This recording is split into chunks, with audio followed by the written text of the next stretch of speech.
Et puis, il y a cette autre version de moi, celle-là qui passe des nuits blanches à étudier des formulations, les tendances, les marchés. Celle-là qui a des carnets remplis de noms de marques, de couleurs, de slogans, ainsi que de paillettes. Et par la suite, cette version-là, elle ne veut pas juste un poste. Elle veut diriger, elle veut construire. Et par-dessus tout, elle veut inspirer d'autres femmes à faire également pareil. Je sais que l'entrepreneuriat en cosmétique, c'est vraiment un secteur en explosion. Les femmes noires, métissées, de toutes les carnations d'ailleurs, prennent enfin leur place. Et moi, je pense que j'ai quelque chose à dire dans cet espace. Je sais aussi que l'entrepreneuriat, ce sont des nuits blanches, c'est-à-dire des nuits sans sommeil, sans compter l'incertitude financière, les moments où tu doutes vraiment de tout.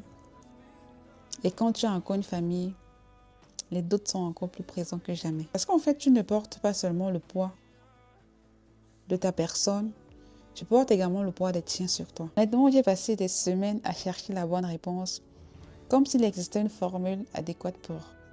Un peu comme un signe du ciel. Et puis un soir, dans mes lectures, j'ai lu une phrase qui m'a arrêtée net. Et cette phrase était structurée comme suit.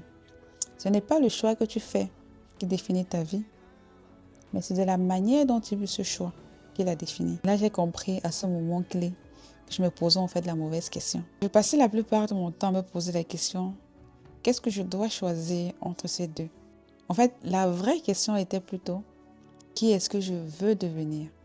Et quel chemin me rapproche le plus de cette femme que je souhaite devenir? Parce qu'en fait, j'ai compris que ni le foyer, ni l'entrepreneuriat ne me définissent à elles seules. Ce qui me définit, en fait, c'est ce que je mets à l'intérieur.